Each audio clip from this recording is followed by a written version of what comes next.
Hello everyone, good afternoon. आज हम फिर आपके साथ हैं यहाँ पे एक नए टॉपिक के साथ। आज का जो टॉपिक है बिल्कुल करंट वे में लिया है मैंने। Wars and market. वॉर्स और मार्केट के अंदर क्या रिलेशनशिप है, क्या होता है जब वॉर होती है, मार्केट कैसे रिएक्ट कर सकता है। एक बहुत सारे मेरे को कॉल आ रहे हैं, आप भी मीडिया सुन रहे होगे, वॉर हैपनिंग होने वाला है, हिंदुस्तान पाकिस्तान की लड़ाई होने वाली है, India can attack, Pakistan can retaliate. मतलब बहुत सारा हो रहा है कि पाकिस्तान किस हिसाब से रिटेलिएट करेगा, इंडिया कैसा अटैक करेगा। बहुत कुछ सुनने को आ रहा है, ये हो जाएगा वो हो जाएगा, वो कहता है मैं न्यूक्लियर बम फेंक दूंगा। होता क्या है वॉर और मार्केट का क्या संबंध है। तो सिर्फ हम डाटा पॉइंट के साथ लेंगे बिकॉज हमारे पास कुछ वॉर्स का इतिहास है कि जब पहले लड़ाइयाँ हुई थी तो क्या हुआ था। ठीक है ना। सबसे पहले हम बात करते हैं कारगिल वॉर की जो 1999 में हुई थी। तो उस समय जब कारगिल का जो पहला बॉम्ब गिरा था तो मार्केट शुरू में प्री, जैसे अभी लग रहा है मार्केट को कि लड़ाई होने वाली है, ये है वो है, मार्केट हमारा इंडियन मार्केट 12-13% गिरा। एकदम नीजक रिएक्शन तो आता ही है जब भी कोई इवेंट ऐसा होता है मार्केट में जो मार्केट को अच्छा नहीं लगता या मार्केट उसको एंटिसिपेट नहीं कर पाता, मार्केट एक बार गिरता है, राइट। सो मार्केट गिरा, 12-13% निफ्टी करेक्ट कर गया। ठीक है जी।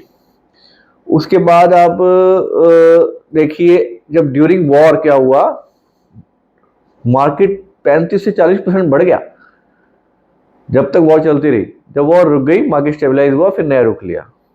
सो तो एक वॉरेन बफेट की कोट भी है कि the best time of investment during Wars. वो कहते हैं कि सबसे बेहतरीन समय होता है वॉर के समय इन्वेस्ट करने का। बाकी हर किसी का अपना नजरिया है, ये तो उनका ये नजरिया है, उनका ये कहना है कि उनकी कोट है। सो उसके बाद हम देखें 2001 पे आते हैं, सितंबर में जब एक बहुत बड़ा अटैक हुआ, टेररिस्ट अटैक हुआ यूएस के ऊपर, वर्ल्ड ट्रेड सेंटर में, 11 सितंबर 2001।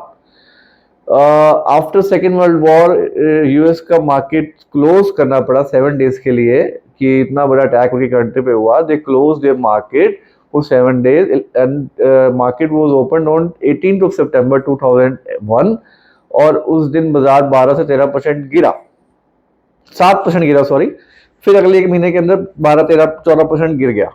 तो मोटा मोटा जब अटैक के बाद पहले 15-20 दिन के अंदर 15% के करीब गिरा। बट अगले वाले कुछ हफ्तों वीक्स में everything has been recovered and market started again rally. So जिन्होंने पैनिक नहीं करा, जो मार्केट में बने रहे, उन्होंने बहुत अच्छी रैली देखी आखिर समय में। आप देख लीजिए 2008 में जब हमारा मुंबई में अटैक हुआ 26/11 का, उसके बाद भी एक बार मार्केट 1-2% गिरा, उसके बाद ठीक हो गया। आप देखिए 2016 में जब उरी अटैक हुआ, उसके बाद जो हमारी स्ट्राइक्स वगैरह हुई, तब भी 2-4% गिरा। उसके बाद कौन से अटैक, कैसा अटैक है, भूल गए। 2019 में जब पुलवामा का अटैक हुआ, और भी जो लेटेस्ट हमारा उसके बाद अब हुआ है 2025 में, 2019 में हुआ, ऐसे पहले पुलवामा में अटैक हुआ था। उसके बाद जब हमारी इंडिया ने रिटेलिएट करा, मिसाइल से स्ट्राइक्स करी, और जो भी हमारी मिलिट्री एक्शन हुआ, उसके बाद भी सब भूल गए। शुरू में हुआ बस एक बार मार्केट की खबर आई कि भारत ने हमला करा, तो एकदम मार्केट थोड़ा उछल पुछल हुई 2-3% की। Everything has been settled. So ये तो सारा आपके पास अपना पार्लियामेंट पे अटैक हुआ।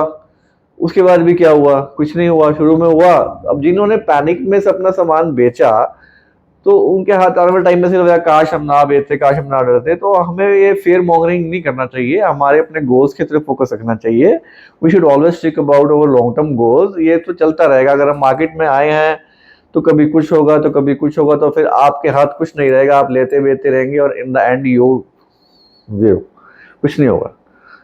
अब लोग आपको कहोगे कि आपने ये बात करी, वॉर आपने तो बढ़िया वाली वॉर की बात नहीं करी। चलो जी, अब मैं सेकेंड वर्ल्ड वॉर पे आ जाता हूँ।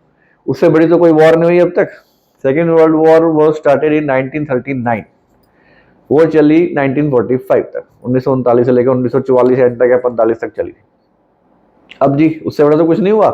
जब पर्ल हार्बर पे अटैक करा था अमेरिका ने जापान पे, तभी वर्ल्ड वॉर ट्रिगर हुई थी।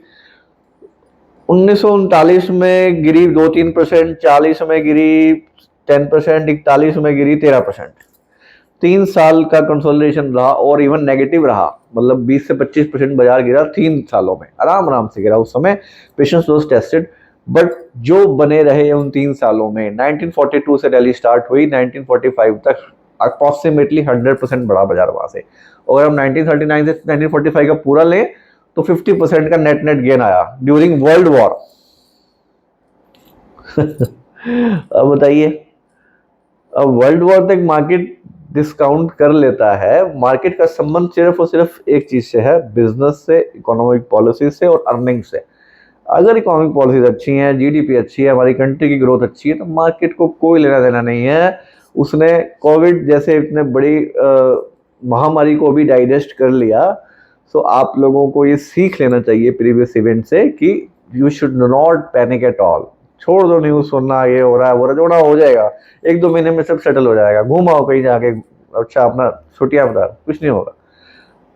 तो बिल्कुल पैनिक करने की जरूरत नहीं होती है। मेरा सिर्फ आज थोड़ा सा ये डाटा आपको बताना का मकसद यही था कि रिलेशनशिप क्या है वॉर्स एंड मार्केट्स का, आपको पता होना चाहिए। मैंने 1939 से आपको कोरिलेट करने की कोशिश करी, तो क्या वर्ल्ड वॉर तक का मैंने आपको बताया कि क्या हुआ। So don't panic, we should always take about long term goal. This video is only for education purpose, it's a part of my financial literacy programme.